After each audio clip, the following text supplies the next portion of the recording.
Alô, alô.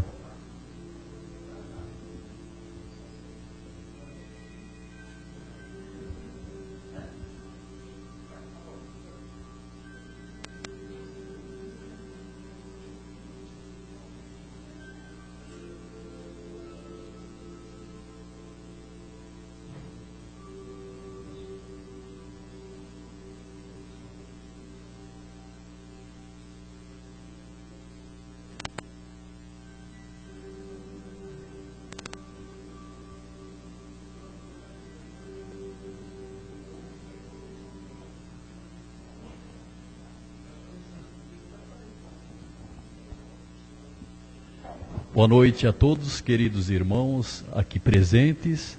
Boa noite também aos nossos irmãos que nos assistem pela internet, né? É sempre uma satisfação muito grande estarmos aqui reunidos, formando essa corrente, né? Então, antes de iniciar, vamos dar algum aviso, que toda semana a gente sempre fala, né? Mas vamos falar novamente. As atividades da nossa casa, nós temos palestras todos os dias, menos às sextas-feiras, né? O plantão de atendimento é segunda e terça e quinta, a partir das 19 horas e 15 minutos. Quarta-feira, a partir das 13 horas e 15 minutos.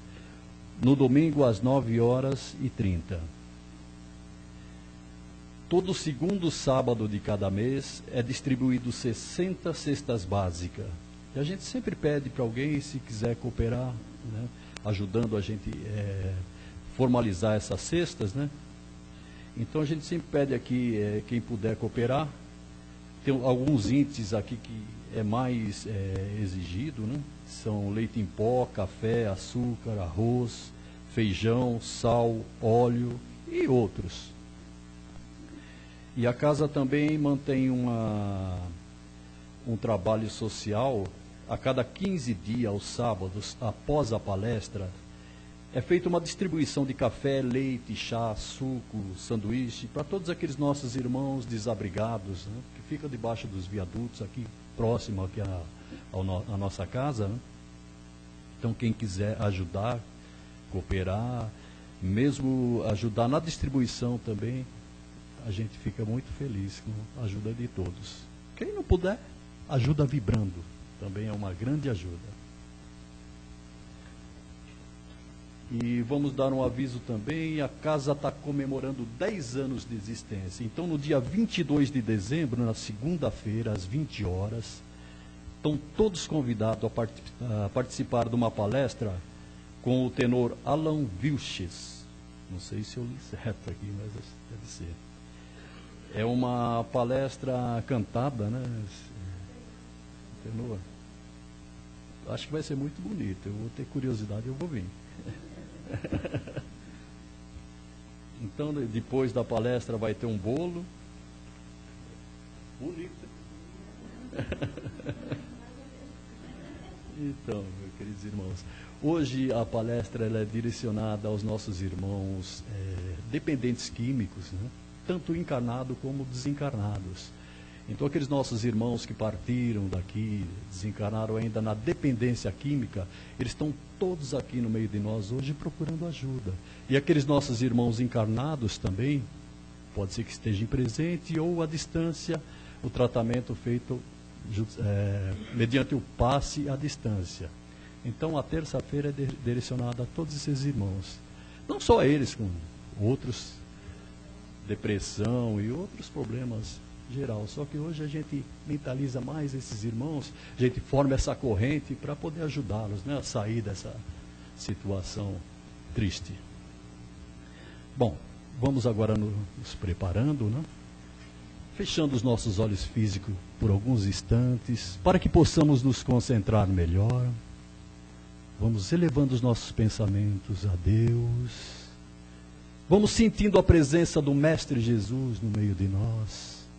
Querido Mestre Jesus, aqui estamos mais uma vez reunidos em seu nome, formando essa corrente de fé, de vontade, para que possamos aprender os ensinamentos de Jesus, e colocar em prática no nosso dia a dia.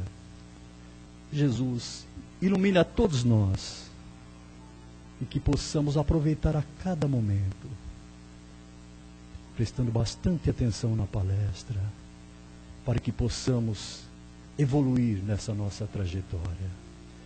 Assim, querido Mestre Jesus, te pedimos a permissão para iniciar a palestra de hoje. Vamos retornando a este ambiente, abrindo os nossos olhos físicos e prestando bastante atenção na nossa companheira que fará a palestra por todos nós. A palestra hoje, eu até marquei aqui que eu sou meio esquecido, Leda, Individualidade e Prazeres da Alma de Hamed. Seja bastante feliz. Muito obrigada.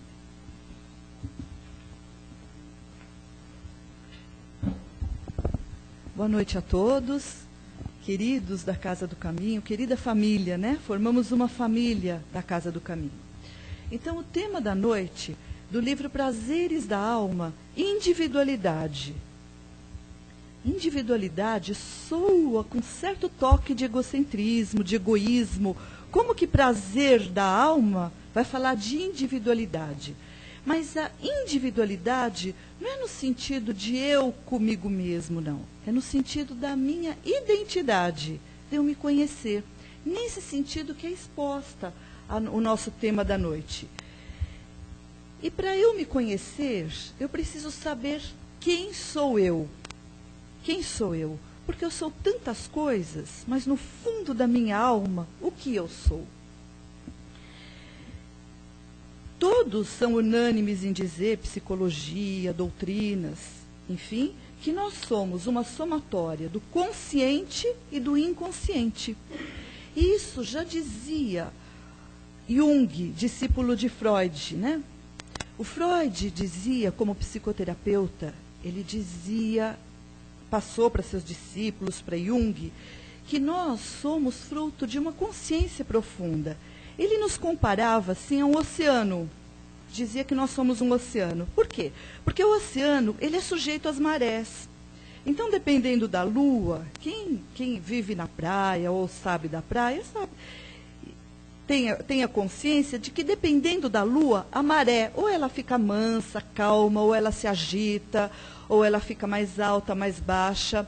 E Jung nos compara a esse oceano, a nossa vida, esse oceano. Uma hora turbulenta, outra hora mais calma, dependendo de fatores externos, como o mar depende da lua, da influência da lua. E Jung diz que nós somos, nesse oceano da vida, um iceberg. Veja, ele é um psicólogo, né? Um psiquiatra. Diz que nós somos um iceberg. Por que ele nos compara a um iceberg nesse oceano?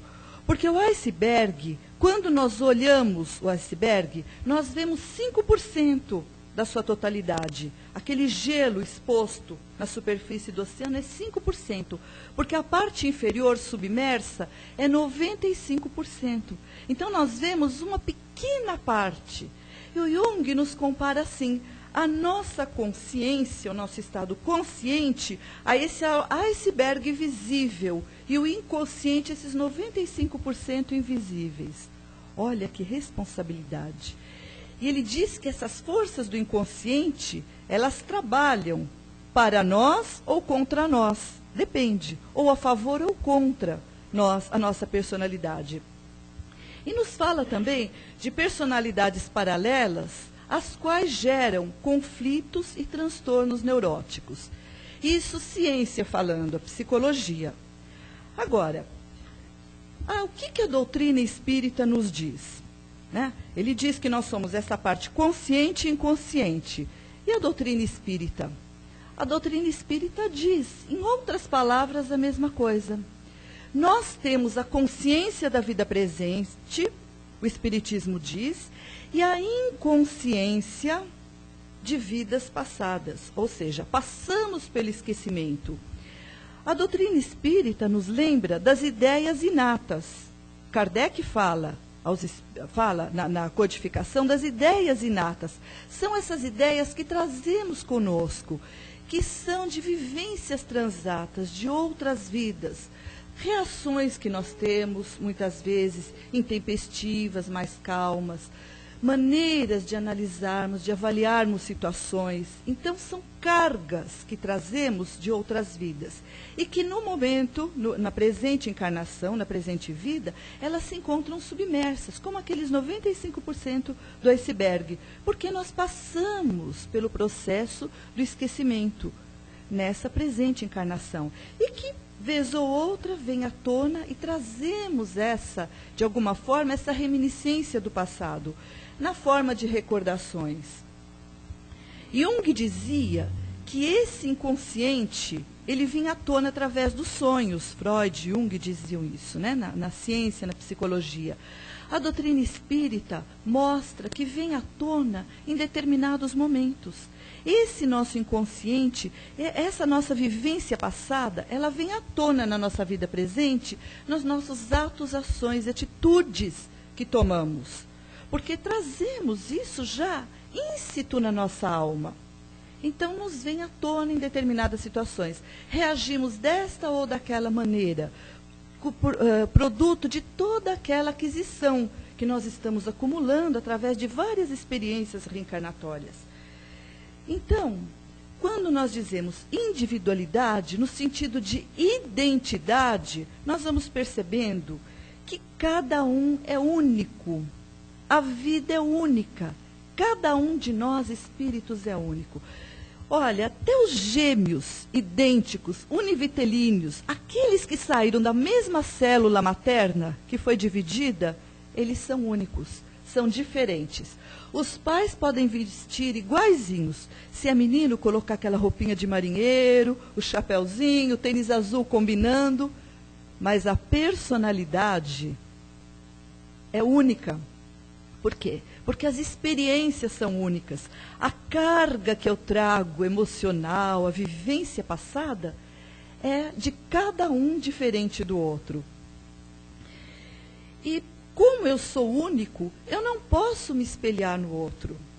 Espelhar naquele que está próximo de mim. Porque a nossa tendência para nos identificarmos com aquele, se eu fosse rico como fulano, se eu tivesse a sorte de Beltrano, se eu tivesse a beleza de outro, e se eu tivesse a saúde daquele outro, a família maravilhosa de outro. Então vamos projetando fora de nós, além de nós, o se eu fosse, o que eu gostaria de ser. E o se eu fosse, o tema da noite diz que o se eu fosse, o que eu gostaria de ser, ele não está no outro lá fora, mas ele está íncito em nós. Porque tudo aquilo que eu quero ser, trabalhando e desenvolvendo esse meu interior, eu serei, através do trabalho e da minha determinação. Se eu quiser ter saúde, eu vou trabalhar nesse sentido. A riqueza, eu vou trabalhar para construir. A riqueza, aos nossos olhos, ela tem um valor. Nós estamos falando em espiritualidade, nós estamos falando diante da lei de Deus. O que é a riqueza diante da lei de Deus? É tudo aquilo que eu conquisto com o meu mérito, com o meu trabalho. Não é aquilo que me vem aleatoriamente, me vem por digamos assim, entre aspas, por uma benesse da vida, um ganhar na loto. Isso não é um bem. Muitas vezes aí é um mal, é nesse atalho da estrada da vida que eu me perco. E por isso não é me proporcionado essa experiência numa encarnação. E imagino, às vezes, a tristeza, aquele processo que eu passo, as minhas perdas, como único. Como eu única criatura que sofro. Por quê? Porque eu não descobri ainda essa identidade. Eu estou muito limitada a mim. Quando eu saio de mim, dessa minha identidade, que eu vou buscar no outro, eu não tenho que desejar o que o outro tem. Eu preciso ter uma visão cósmica do universo. Encontrar no outro um companheiro de jornada. E buscar nele o que nós temos de semelhante. O que ele tem que eu quero ter o que ele tem, mas o que eu posso melhorar em mim, voltando à minha identidade, o que eu posso melhorar. Tem um conto muito interessante que diz de uma jovem chamada Kisa. Essa jovem passou por uma perda, como cada um de nós, em diferentes situações, acontece. Ela perdeu a sua filha e ficou muito entristecida por isso. E resolveu ir até Buda, chegar a Buda para pedir uma ajuda para ele, que ajudasse ela nesse sofrimento, porque ela estava inconsolável com essa perda. E o Buda disse, não, realmente nós vamos trabalhar no seu caso. Ele se compadeceu com a sua tristeza e disse, então você vai nas cercanias aqui do templo e procure me trazer grãos de mostarda de uma família que tenha vivenciado somente felicidade. Falou, missão fácil, né? Ela saiu à procura, porque mostarda todos tinham plantados na sua casa, que é um tempero importante na alimentação, na culinária. E ela saiu procurando pela redondeza. Ela batia na casa, era uma doença. Batia na outra, alguém que acabou de perder um filho num aborto espontâneo. Mais além, ela encontrava um paralítico. Em outra casa, alguém que não encontrava um trabalho que pudesse se sustentar. E assim foi indo, de casa em casa, até que ela parou e voltou para Buda. Ele falou, e aí, filha, onde estão os grãos de mostarda para eu poder lidar com a sua situação e trazer a sua alegria de volta? Ela falou, olha, mestre, eu não encontrei em nenhum lugar a felicidade. Em cada lar que eu bati as portas procurando as sementes de mostarda, eu encontrei algum tipo de tristeza, alguma dor. E Buda disse para ela, também você, filha, vai ter que aprender a lidar com a sua dor. Não imaginar que a sua dor é a única no mundo.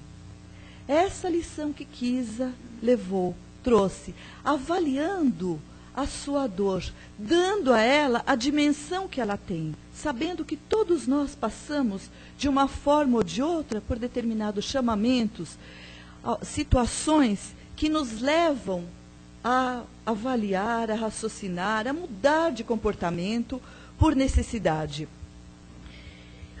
E como eu vou descobrir lá dentro de mim essa identidade, esse eu mesmo?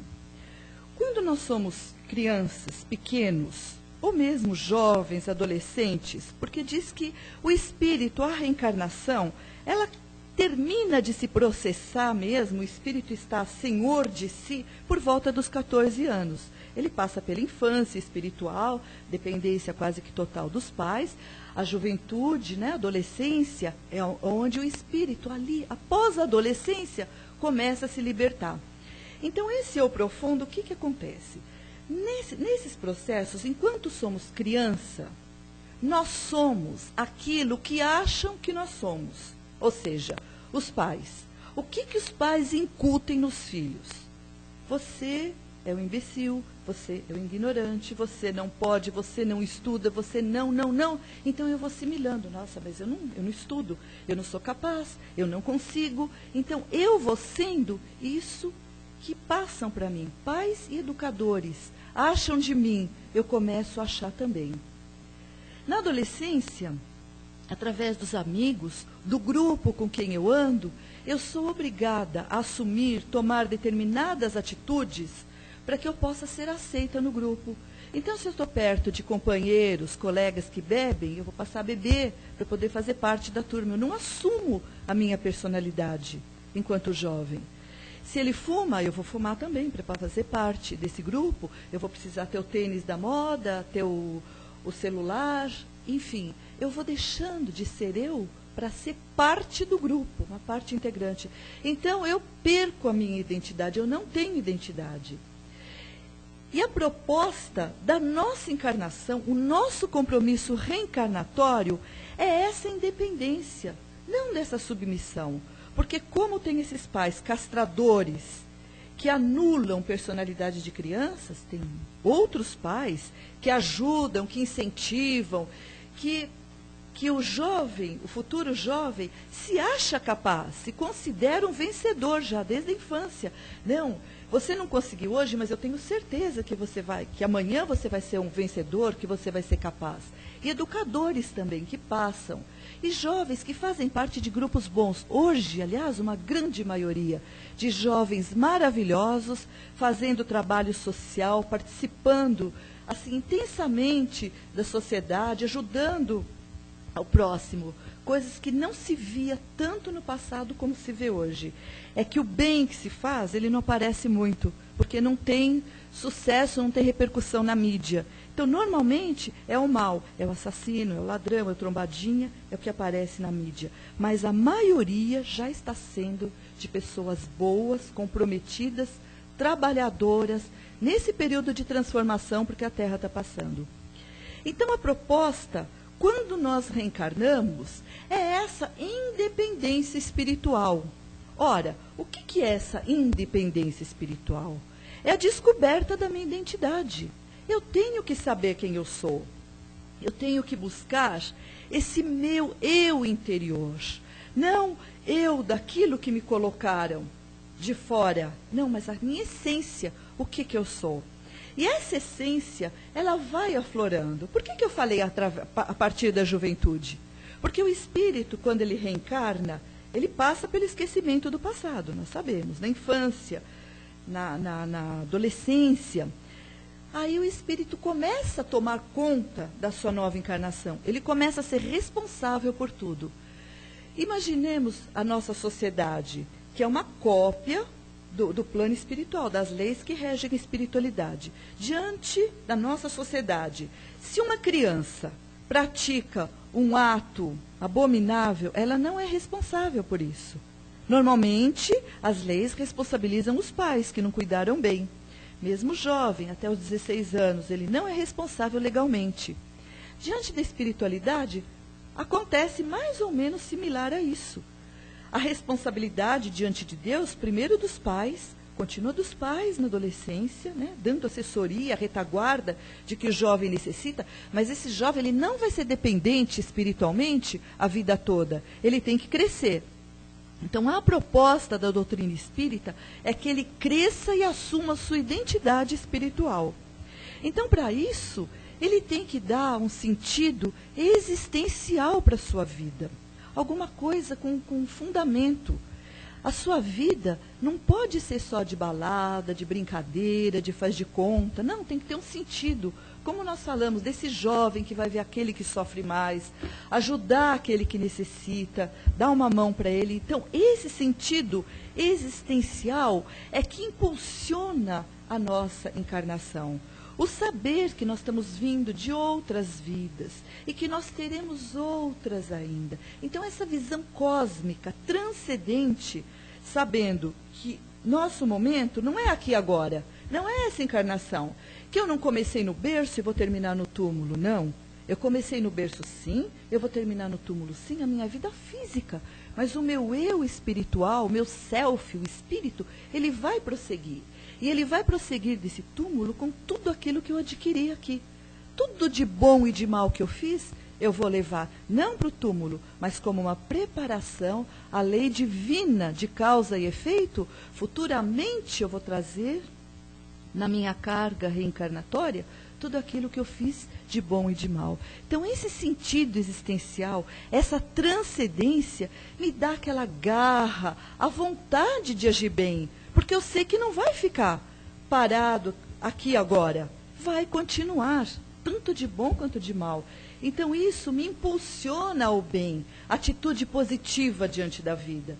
Porque se eu encaro a vida, o aqui e agora, começo e fim, faz parte de mim um vazio existencial. Para que eu vou ser bom? Que sentido tem eu agir corretamente? Se aquele que age de uma maneira incorreta, às vezes tem muito mais sorte que eu, é mais bem-sucedido, né? Leva a menina melhor, não é assim que a turma fala? Leva a menina melhor, sempre tira proveito, leva uma boa na situação. Não. Pode ser momentaneamente, mas efetivamente, eternamente, que é o espírito, que é essas e outras vidas, não é nada disso que acontece. Então eu passo a dar aquele sentido à minha existência. Porque, senão, para que eu vou melhorar? Para que eu vou fazer o bem? Então eu começo a ter aquele comportamento, quando eu não tenho sentido para a vida, um comportamento autopunitivo. Essa vida mesmo é uma porcaria, não serve para nada. Imagina, a nossa vida é tão porcaria e não serve para nada, que imaginem só a fila para a reencarnação. Como ela deve ser.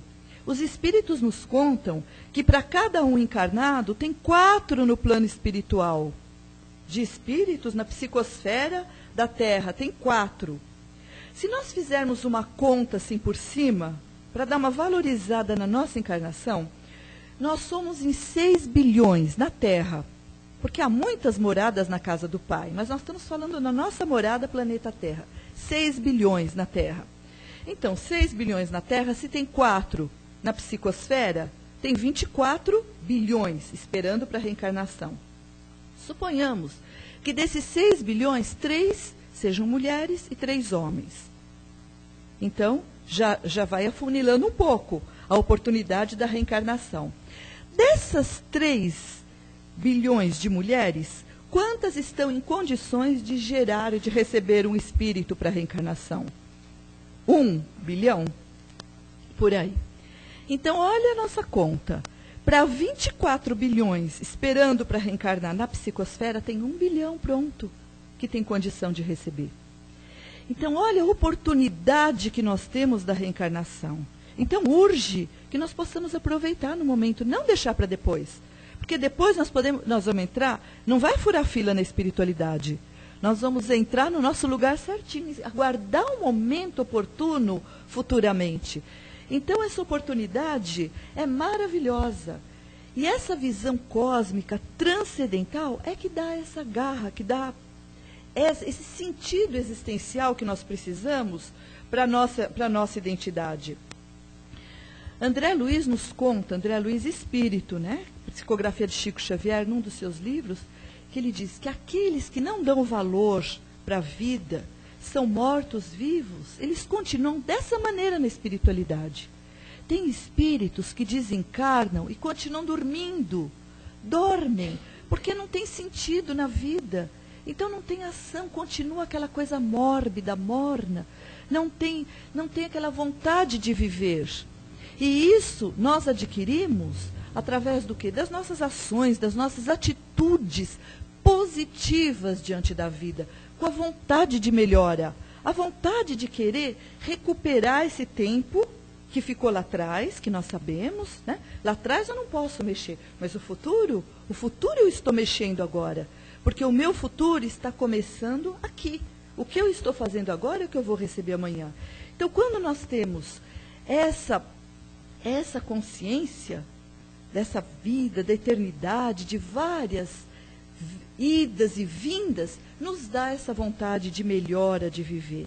Então, essa individualização, ou seja, essa identidade, através do autoconhecimento, ela se torna muito mais fácil, muito mais tranquila. Porque eu vou buscar lá dentro quem eu sou. O que eu sou? Nós vivemos em sociedade. Claro, todos nós vivemos socialmente. Representamos papéis. Joana de Ângeles, espírito, através do Divaldo Franco, ela diz que nós colocamos máscaras, assumimos máscaras sociais. Nossa, mas será que é hipocrisia? Não, é necessidade. Essas máscaras são os papéis que nós desempenhamos socialmente. Desempenhamos papéis de filhos, de pais, de profissionais, de vizinhos, enfim, vários papéis. E cada um desses papéis representados socialmente, nós temos que nos portar de determinada maneira. Por exemplo, nós chegamos aqui no Centro Espírita, nós sabemos que todos têm o mesmo objetivo de aprendizado, de melhora, de busca de um ajuste espiritual. Então, nós nos confraternizamos, nos abraçamos fraternalmente, carinhosamente, sabemos que não somos mal interpretados. Estamos aqui. Se nós vamos pegar o metrô para voltar para casa, por exemplo, ou um ônibus, eu posso entrar no ônibus abraçando todo mundo? Oi, irmão, como vai? De jeito nenhum. Então, esses são os papéis que fala que nós desempenhamos socialmente. Se eu vou a uma festa, eu me porto de uma maneira, me visto de uma maneira. Se eu vou ao trabalho, é de outra forma. Então, esses papéis não podem interferir naquela nossa essência, no nosso eu profundo, naquela convicção verdadeira que eu tenho. Eu preciso vivenciar isso na sociedade, mas com critério, desempenhando o papel certo no momento certo, mas a essência é a mesma. Se eu saio daqui do centro espírita para ir para uma festa, tem que ser a Leda nessa festa, com tudo aquilo que ela sabe, com tudo aquilo que ela prega, que ela fala, porque o exemplo é a melhor forma de convencer. É através dele que você traz as pessoas para junto de si, que você conversa, que você consegue modificar aqueles que você quer que estão do seu lado. É do seu exemplo, do seu comportamento. Então, essa essência é o eu, o self, o eu profundo, o espírito. Esse não pode modificar. É essa essência que vai passar para a espiritualidade. Porque a vestimenta carnal, ela é temporária. Essa veste, hoje eu estou assim, mas eu posso ter sido um soldado numa outra encarnação como homem, eu posso ter sido negra, eu posso ter sido de uma outra raça, de uma outra forma. Então eu estou assim temporariamente, porque nesse momento, nessa encarnação, a necessidade para o meu progresso, para a descoberta da minha identidade, é essa, é o estar assim. Então, eu não sou isso, eu estou assim, a minha vestimenta física, mas o espírito, ele é uma somatória de tudo aquilo que eu estou adquirindo.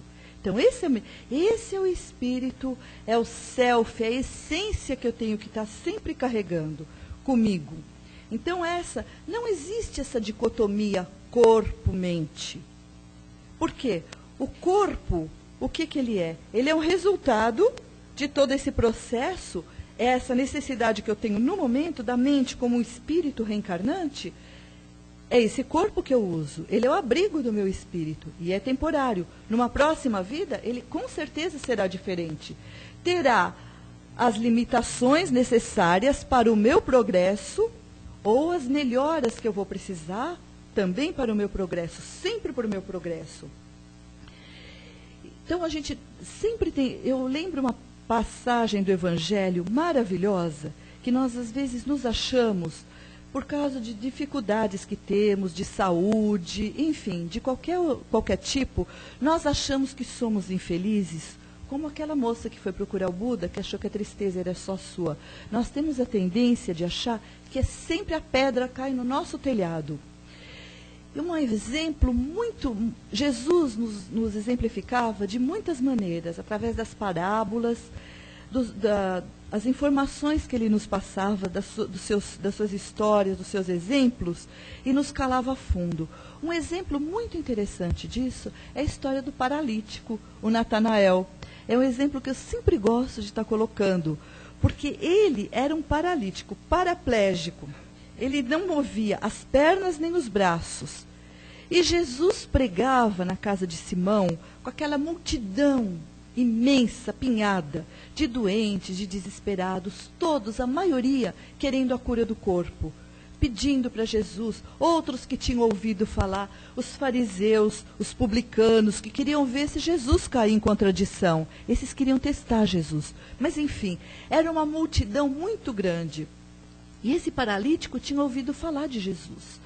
E ele ficou muito, muito impressionado pelas curas que o mestre fazia. E ele pediu aos seus amigos que o levassem até ele. Mas puseram numa maca, né? E não tinham como entrar, porque estava muito cheia a casa de Simão. Não tinham como entrar, não tinha lugar. Então a casa tinha uma clarabóia, as casas no tempo de Cristo, aquela clarabóia em cima e uma escada do lado. O que eles fizeram? Subiram com Natanael, o paralítico, e desceram no meio da sala onde Jesus pregaram com cordas. Colocaram ele ali. E Jesus, olhando para... Todos pararam e ficaram assim, olhando, imaginando o que ia acontecer ali. E Jesus se vira para ele e diz: o que você quer, Natanael? Aí ele diz, mestre, tu me conheces? Ele falou, sim, eu já te esperava. O que você quer? Ele falou, mestre, se podes me curar, eu sei que podes me curar, me cura. Ele falou, se é isso que você quer, seja curado. Levanta, pega a sua maca e saia por essa porta.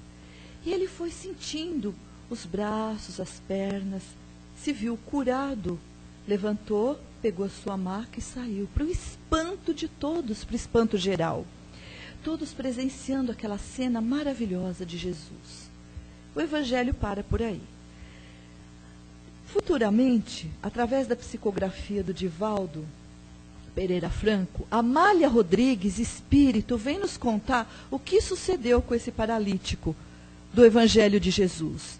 Logo que ele se viu curado, ele foi imediatamente à casa de tolerância para beber, comemorar, festejar, procurar mulheres infelizes para recuperar o tempo que ele havia perdido. Olha que exemplo de Jesus. Então, às vezes, os nossos desafios, as nossas dificuldades, aquilo que nós não conseguimos fazer, onde identificamos um mal, aquela pedra que só cai no nosso telhado, é o nosso bem, porque o nosso freio é aquilo que nos segura de nos comprometermos ainda mais. Porque o processo é o progresso. Para que nós reencarnamos? Para que estamos aqui? Para progredir, para melhorar. E nós pedimos na espiritualidade esses freios. O estômago deficiente, a perna que arrasta, o ciático que me segura, que não deixa ir para lá e para cá. Enfim, aquela dor de cabeça. Os freios que nós solicitamos por misericórdia de Deus. E Ele nos concede para que nós não possamos cair novamente no erro. Então, essa lição do Evangelho de Natanael é maravilhosa. É para cada um de nós refletir nas nossas dificuldades, naquilo porque cada um de nós passamos no nosso dia a dia. E para encerrar, né, a nossa conversa da nossa identidade, nessa nossa consciência, que nós temos que ter essa consciência cósmica, nós temos que nos lembrar o seguinte: o nosso organismo, ele tem mecanismos de cura próprios do nosso organismo. Por exemplo, se eu me corto, através de um processo, há uma cicatrização. Quando há uma infecção, o organismo reage no sentido do quê? De acabar com essa infecção. Então, ele estanca a hemorragia, acaba com a infecção, isso o corpo. Agora, a mente, o que eu uso para estancar as hemorragias, para as infecções mentais, por aquilo que faz mal, por essas doenças mentais, pelas depressões que me acarretam, esse desânimo, né? Esse mau humor, o derrotismo.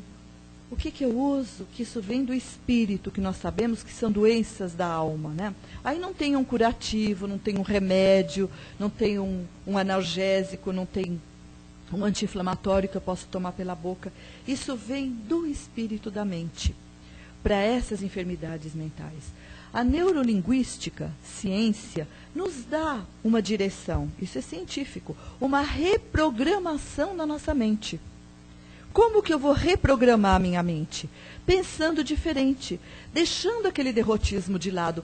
Eu não posso, eu não sou capaz.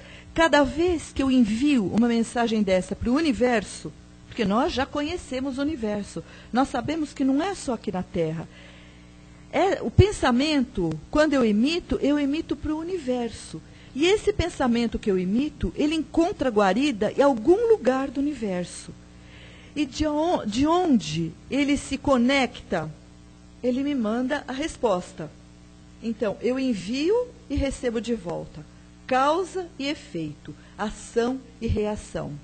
Então, a neurolinguística propõe a reprogramação dos pensamentos, que eu possa reprogramar a maneira de pensar.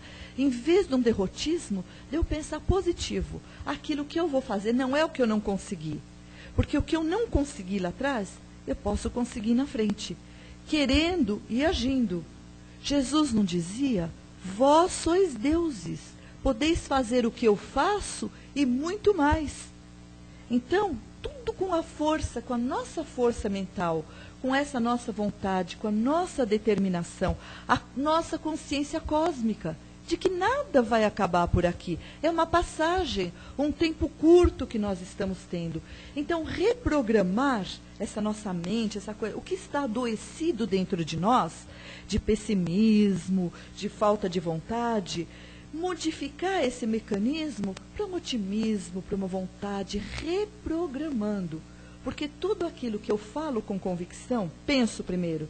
Porque primeiro é o pensamento, palavra e ação. São consequências. Começa no pensamento. Mente, o que é a mente? É o espírito. É o espírito determinante. É o espírito que determina as ações. Não temos o livre-arbítrio? Lembra que nós falamos? Infância, juventude, temos uma dependência.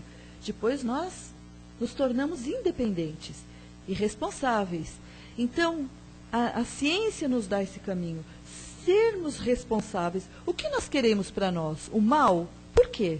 Deus não quer isso para nós. Deus só quer o nosso bem. Então, reprogramar nesse sentido da ação, do evangelho, que sempre nos é recomendado, a profilaxia da oração, do evangelho. Nós temos o hábito de falar fazer o evangelho. Não é fazer o evangelho, é viver o evangelho no nosso dia a dia. O que eu vou fazer para seguir os conselhos de Jesus? O que eu vou fazer? Amar ao outro como a mim mesmo? Olha, Jesus já nos falava. Amar ao outro como a nós mesmos. Então nós temos que nos amar para poder amar ao outro. Se eu não me amo, não descubro quem eu sou, não sei da minha identidade, eu não posso amar o próximo. Então, essa proposta triangular de Jesus, amar ao próximo como a nós mesmos, temos que nos amar. Para nos amar, nos ligarmos a Deus. Através da oração e da vivência do Evangelho. Não é fazer o Evangelho, vivenciar no nosso dia a dia. Cada um de nós está no momento certo, no lugar certo. E é aí que nós seremos os filhos de Deus com a nossa identidade assumida. Que Deus nos abençoe.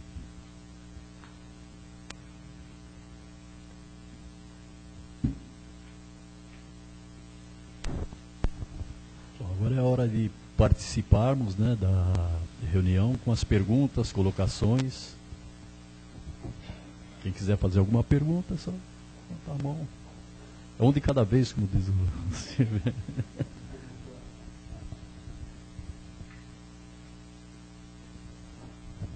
Bom, eu vou fazer, não sei, talvez seja uma colocação, né?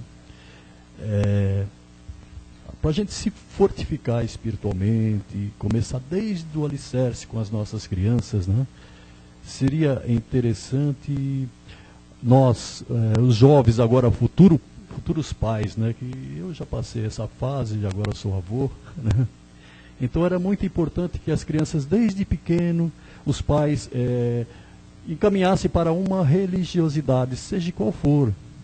Que a criança, quando começa a aprender os ensinamentos de Jesus desde pequena, assim, ó, quando ela é adolescente, jovem, né, quando vai fazer qualquer coisa errada, já tem aquela formação espiritual, aqueles ensinamentos de Jesus.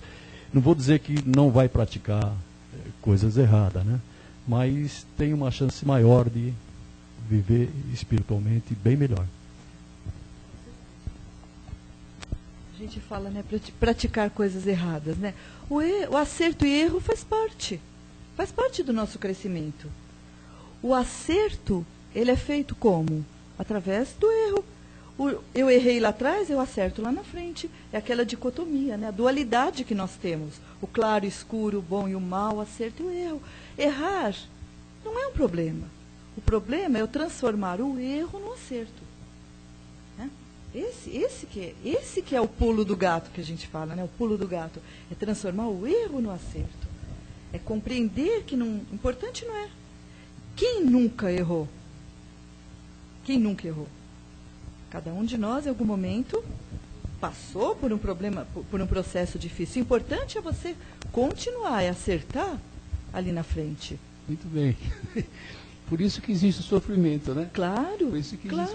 existe a felicidade mesmo transitória, mas existe o sofrimento. Porque É. o sofrimento, a dor é o remédio para acordar as pessoas. Essa inconsciência nossa que nós trazemos, as nossas tendências, muitas vezes infelizes, né? Porque nós já temos isso já trabalhado em outros tempos, né? Como aquele paralítico do Evangelho, outros tantos exemplos, né? Que se livraram do mal. Jesus dizia, Jesus é o médico das almas. Jesus dizia, eu não vim curar corpos, eu vim curar almas. Então, esses exemplos que nos foram dados, com o corpo são, se a alma está doente, o corpo adoece novamente. Porque se a alma, que é a essência, não está bem, o corpo não pode ficar bem também, né?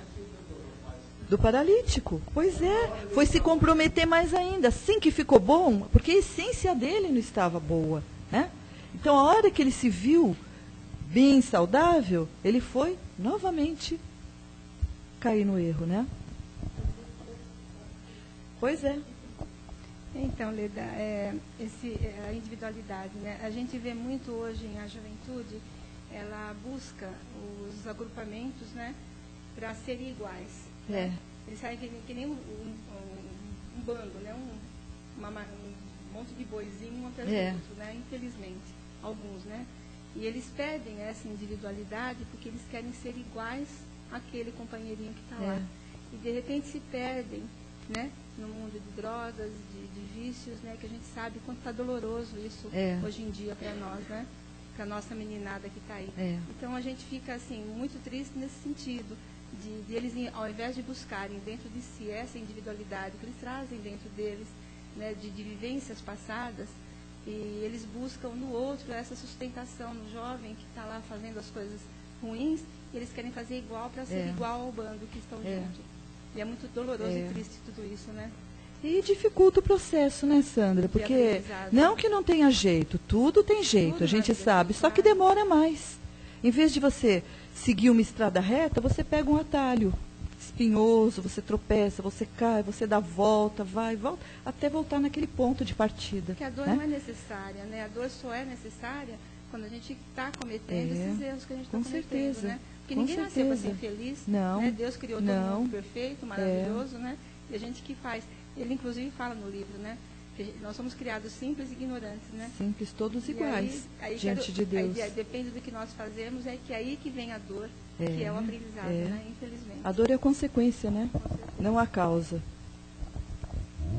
Só complementando também o que a Sandra disse, no Livro dos Espíritos, no livro 4, de Esperanças e Consolações, os Espíritos diziam a Kardec que o homem é o artífice da sua própria infelicidade ou felicidade, né?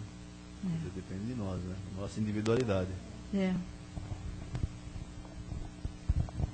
Mas estamos caminhando para a felicidade. A Terra está já passando pela transformação. Lembra toda aquela dificuldade da reencarnação? Nós vamos querer, falar, não quero voltar aqui, não, nós vamos querer, nós vamos implorar para voltar, porque ela está melhorando cada vez mais. E aqueles que não acompanharem, tiverem essas más tendências, violência, enfim, não mais voltarão aqui. Aí sim vão para um mundo de provas inferior ao planeta Terra. E a Terra melhorando, quem não gostaria de estar aqui futuramente, né? Com certeza. Muito bem. Então, boa noite a todos e muito obrigada pela oportunidade. Mas desculpa. Imagina. É só uma colocação sobre o que a Sandra estava falando, né? Que ela estava falando sobre os jovens. É que hoje você vê que os jovens são como bandos de bois, né? Todos juntos, um junto ao outro. Eu tiro isso pela minha própria experiência de jovem, né?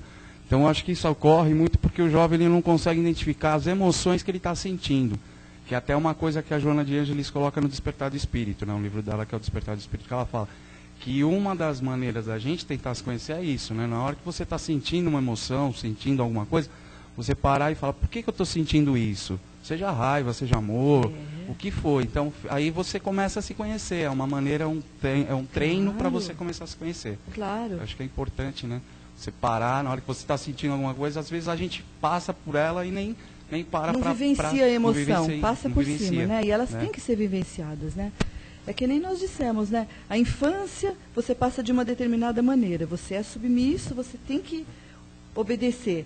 Na juventude, você já começa a crescer e a querer sair debaixo das asas tutoras dos pais, né? Não se entender é um processo. Mas e a juventude, e esse período da juventude é onde o espírito reencarnante está assumindo a sua identidade. Ele está recebendo nesse momento toda a sua carga passada, né, para continuar aqui. Então, por isso que vem todas essas tendências lá de trás. E aí que ele vai ter que trilhar e se responsabilizar pelo seu caminho, né? Porque aí não tem mais ninguém responsável. Aí se um jovem de 20, 25 anos comete um delito, faz alguma falta, ninguém vai buscar os pais. Ele vai ser responsável. Ao passo que se uma criança, um jovem de 12 anos, uma criança de 6, 7 anos, vocês vão buscar o pai. Onde estão os pais? Não é verdade? Então, assim é diante da lei de Deus também, né? Boa noite a todos e obrigada da oportunidade. Quem tiver mais alguma pergunta depois dos trabalhos aqui, a Leda estará aí presente.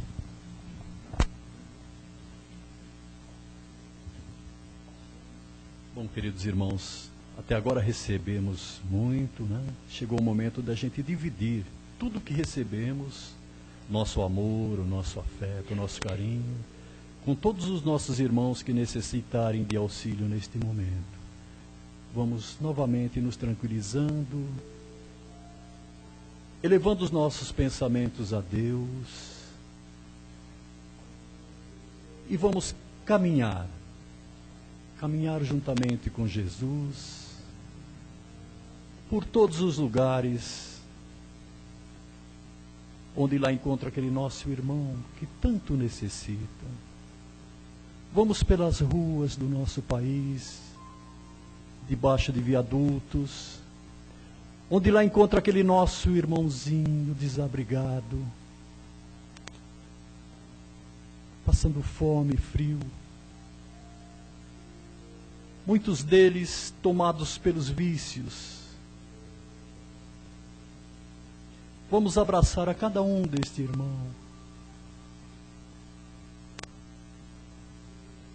Vamos pedir para que Jesus nos fortaleça e através de nós vamos vibrar esse amor, este carinho para todos esses irmãos.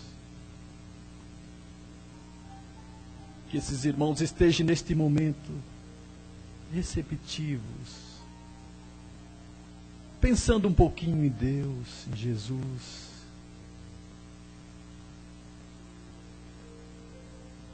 Continuando a nossa caminhada, vamos adentrando aos hospitais, onde lá encontra aquele nosso irmão enfermo num leito de dor. Vamos também abraçar esses irmãos. Muitos deles em fases terminais, prestes ao desencarne. Que eles sejam neste momento preparados. Que Jesus ilumine a todos eles. E aqueles que tiverem o merecimento, que possam ser curados.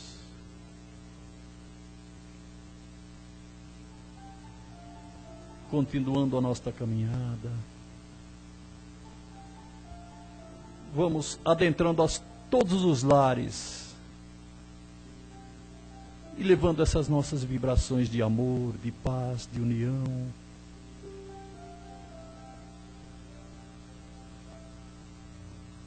Que esses nossos irmãos se unem a cada vez mais, pais e filhos,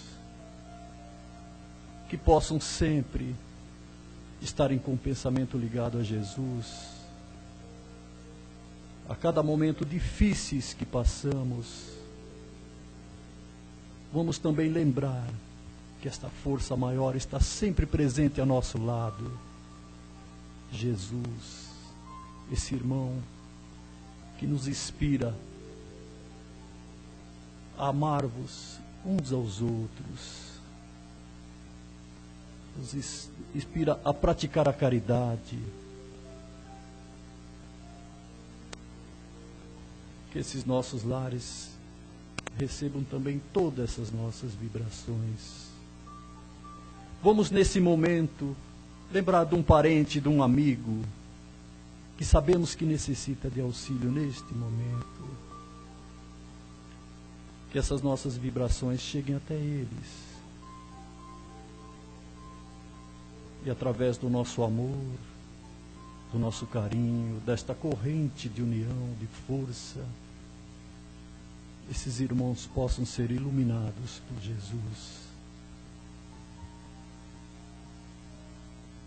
Vamos vibrar também para todos os nossos governantes, que eles tenham sempre ideias renovadoras, ideias que façam o nosso país crescer, mas com amor, com carinho, para que possamos ter uma trajetória um pouco melhor do que temos. Assim, Mestre Jesus, te agradecemos a oportunidade de estar aqui neste momento unidos e vibrando. Que possamos, ao sair daqui, retornar para os nossos lares com paz, com segurança. E que na próxima semana possamos estar aqui novamente. Vamos agradecer aos nossos irmãos da espiritualidade, aos nossos irmãos que vieram aqui por procurar auxílio, seja eles encarnados ou desencarnados. Vamos agradecer, Jesus, por esta corrente de amor e de esperança. E assim, Mestre Jesus, agradecido que estamos, te pedimos a permissão para encerrar os trabalhos de hoje, novamente voltando a este ambiente, abrindo os nossos olhos físicos. Vamos nos preparar para que possamos receber os passes. Graças a Deus.